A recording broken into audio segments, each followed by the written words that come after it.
How we can understand the depth of field? It's very important to know in which aperture how our photograph will look like. So let's talk a little bit about depth of field and let's understand a little bit better.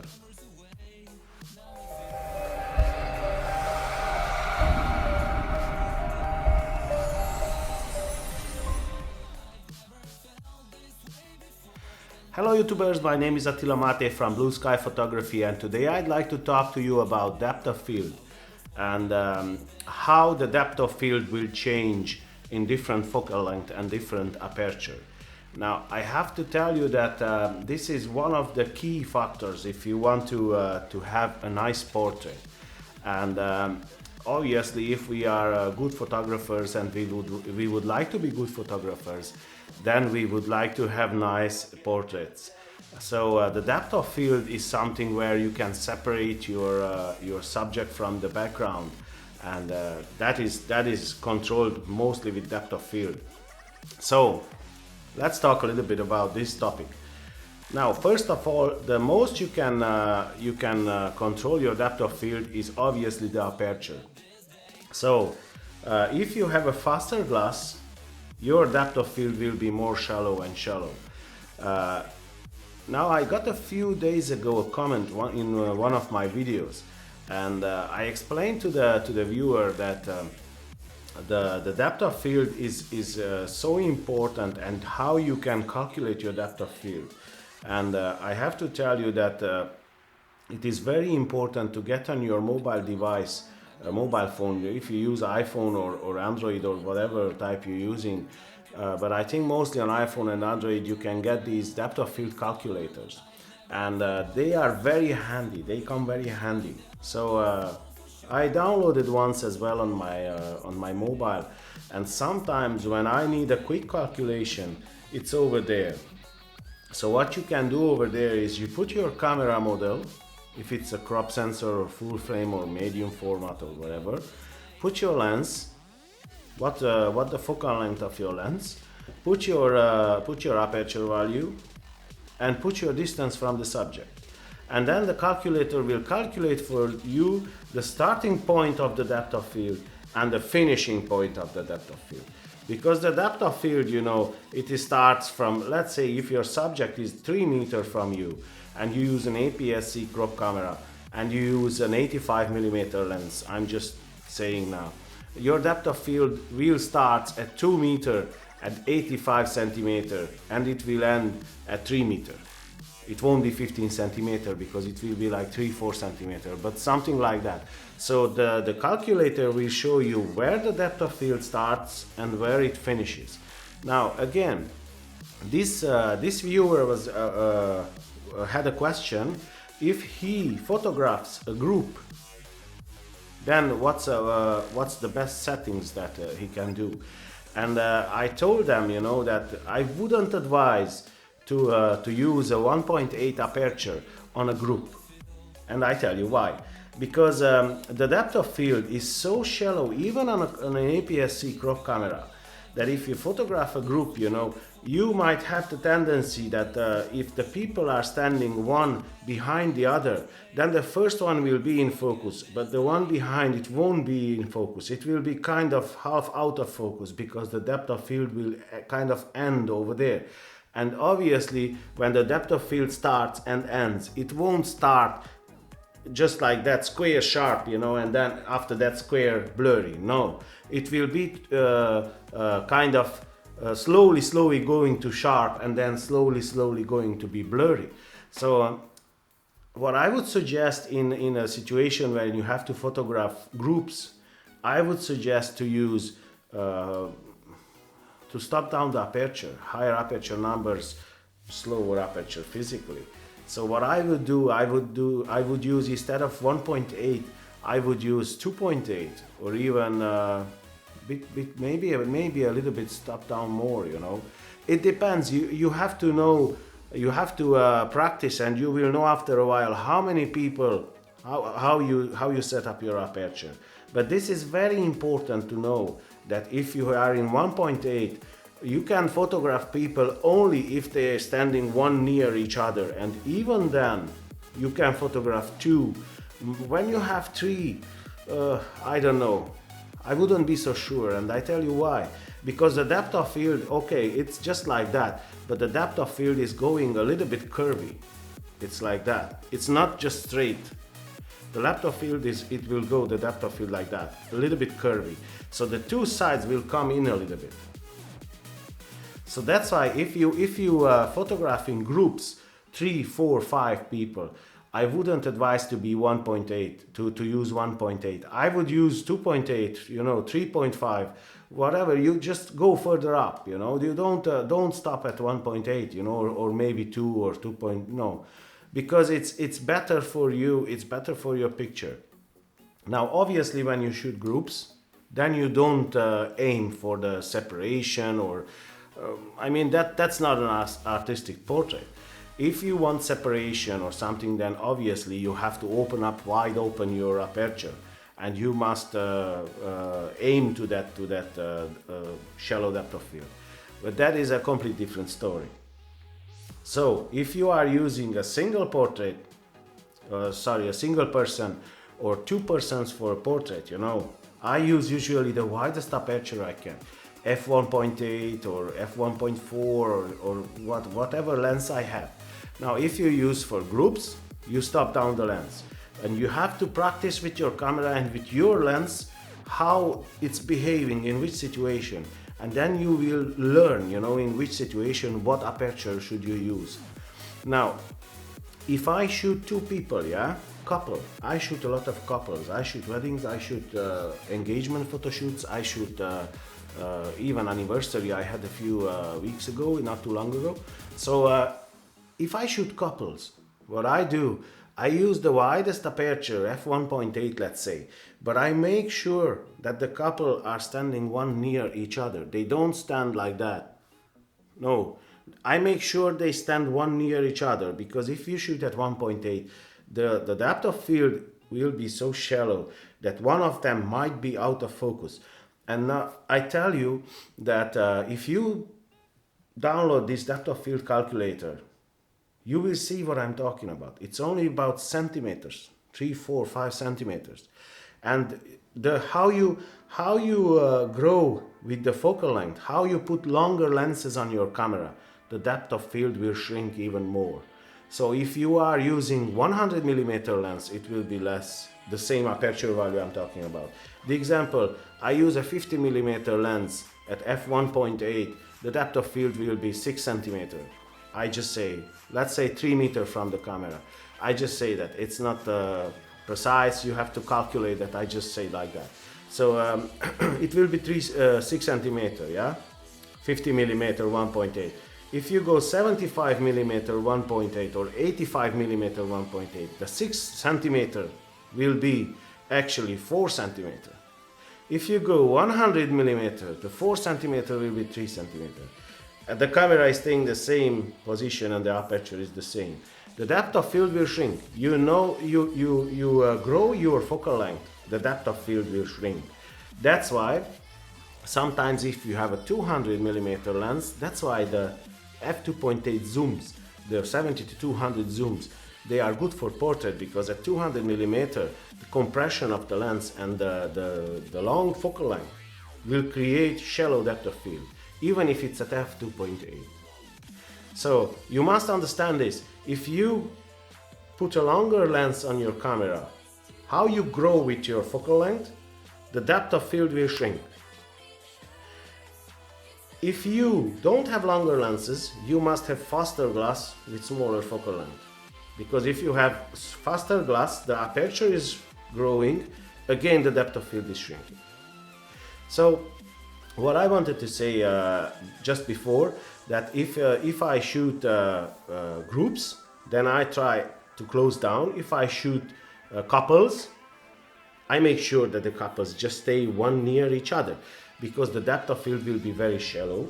And that's why I like APS-C size cameras, because sometimes with the full frame cameras, the depth of field is so shallow that it's almost impossible to photograph two people, 3 people I don't even talk about, because that is very difficult. That's why I say that sometimes these very fast glasses, you know, like 1.2. There is the Canon 85mm f1.2, and I would say that they are on full frame camera. Now we are talking on full frame camera. I would say that they are sometimes useless. I don't want to make any photographer now angry as hell, you know, and they start to attack me because no, I don't say that they are completely useless. I say in some situations they are useless. I tell you a simple example. If you take your depth of field calculator, or if you have the lens, just make a test and you will see I'm absolutely right.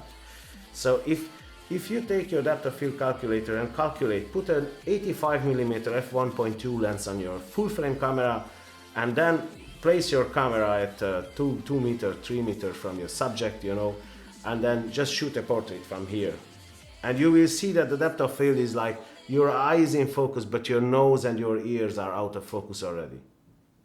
Now, it's maybe only me, it's maybe only my opinion, but I don't like that. If I want a portrait, I would like the face in focus. Now, if the hair is out of focus, that's fine. If the hand is out of focus, that's completely fine. But I don't like the situations where the nose is out of focus, the ear is out of focus.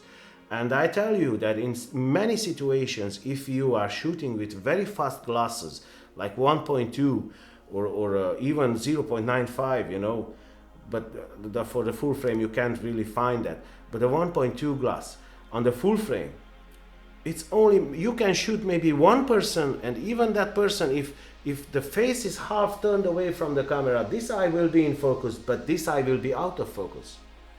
And I don't like that. It's maybe me, maybe only my opinion, like I said before, but I think that a portrait, you should see the face. The face is the mirror of your personality. The face, the expression is the mirror of your personality, who you are. I want to see the face on a portrait. I don't like when the face is not in focus. So I think that on full frame sometimes these fast glasses, they are a little bit overreacted, and they say, ooh, 1.2 f1.2, I need that glass, it's 2,000 euro, and then you have to stop down the lens to have some depth of field. That's nonsense. So you spend 2,000 euro on a lens which is f1.2. I just say 2,000 euro, maybe it's less, maybe more, I don't know. But obviously it's a lot of money, a shitload of money, sorry. But that's the truth. So you spend a lot of money and then you stop down the lens because you don't have enough depth of field. If somebody can explain to me this, please do. Because I might be stupid, I don't know, I might, maybe I don't understand, but it looks to me a little bit nonsense. Now, if we are talking about a crop sensor camera and an f1.2 lens, that's completely fine, because that picture will look like kind of 1.7, 1.8ish on the full frame. So that's completely fine. So on the crop sensor camera, you can use the f1.2 without any problem. On the full frame sensor camera, longer focal length, a 50mm f1.2 I would use, no problem. But maybe the 85 as well, maybe, I don't know, but 85 I'm a little bit concerned about the depth of field. If you get closer to the subject, if you shoot full length portraits, you know, the f1.2 maybe, and then you are a bit further from the subject, then you can use it, you know. But if you, how many times you do that, you know, I mean, if you shoot full body length portraits, you know, I don't know. What is your opinion, guys? What do you think about this? Share your opinion down below, and let's discuss this topic. Let's see what's... I'm very curious. I would like to know your opinion. So I think that it's a little bit overreacted, I think, this f1.2. On full frame, we are talking about full frame when I say it's overreacted. On the crop sensor or micro four thirds, or you have to use as wide, as faster glass possible. So that's not an issue. On the full frame we are talking about. But I think that on the full frame, this is kind of a marketing strategy to even take more money, you know. But anyway, if somebody wants to buy the f1.2, it's completely fine. You can buy, it's your decision, it's your money. I don't want to convince anybody not to do. I just say what is my opinion. My opinion is that on a full frame, f1.4 is the maximum I would go on a full frame. That's what I would do. But as I said, that's only my opinion. So, regarding the depth of field, as I told you before, on the full frame and on the crop factor, is the depth of field is on the full frame is 1:1, obviously. You don't have to add anything. On the crop factor, you have to add 1.5. You have to multiply 1.5. You have to make it bigger, the depth of field. So if on the full frame, let's explain again. If on the full frame, in certain situations, certain length, certain distance, I don't know, whatever, the depth of field is 5 centimeter, then the same situation, the same setup on the crop factor will be 7.5 centimeters. So you have to multiply the 5 centimeter to the crop factor, that is 1.5 on the APS-C size. If you are using a micro four thirds camera, you have to multiply it with 2. So then from the 5 centimeter, it will become on a micro four thirds camera 10 centimeter. That will be double, because the crop factor is 2 with the micro four thirds. So you have to know this all the time, guys, when you shoot. What kind of lens do I use? Use this depth of field calculator, because that is a handy tool, and as professional photographers, you have to use every tool possible to help your workflow. If any tool on the market can help your workflow, that's good to use. So that's what I think anyway. So if you have this depth of field calculator, use it. I usually, when I go on a portrait photo shoot, I check all the time. Okay, I want to do a full body length portrait. Then you don't really have these kind of issues, because then you are far away from the subject and your depth of field will be deeper. But still, you should check. What I do quickly, I check on my phone, just to see. But at the moment, I already know my lenses pretty well, so I will kind of guess, like I will know kind of what's the depth of field roughly. So in some situations, I just double check, but it's good idea to do, because you must know precisely what is your depth of field.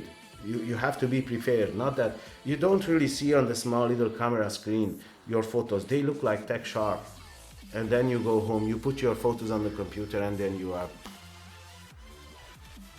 So I would say use the depth of field calculator and understand what distance your lens, how it behaves, what's the depth of field, and you take like 5 meters or 3 meters, and you kind of learn, you know what kind of aperture you use mostly. I use mostly the widest apertures, 1.8, that's what I would use, and I know roughly, from this distance, roughly that much will be the depth of field, and it will be very handy, I can tell you. So if you have an idea, if you think that I missed something over here, please leave a comment down below, and let's help people to understand depth of field. If somebody doesn't understand, obviously the purpose of these videos are to help people to understand photography, because I think that learning in photography is very important. And I know, because before I started to learn, my photos were completely different. If you start to learn, and if you start to understand in depth, what you will be amazed what you can create with your camera. And I have good few photos that I am very proud of, that I think that they are very nice photos. And you can see my work anyway on the www.blueskyphotography.eu. And you can see my portrait work, my landscape work, my wedding work, everything, it's up there, you can see. So I hope this video was helpful to you guys, and I hope that you liked it. If you like, please like and subscribe and share my videos, that as many people as possible can see. And see you in the next one. Take care, guys. Have a nice day.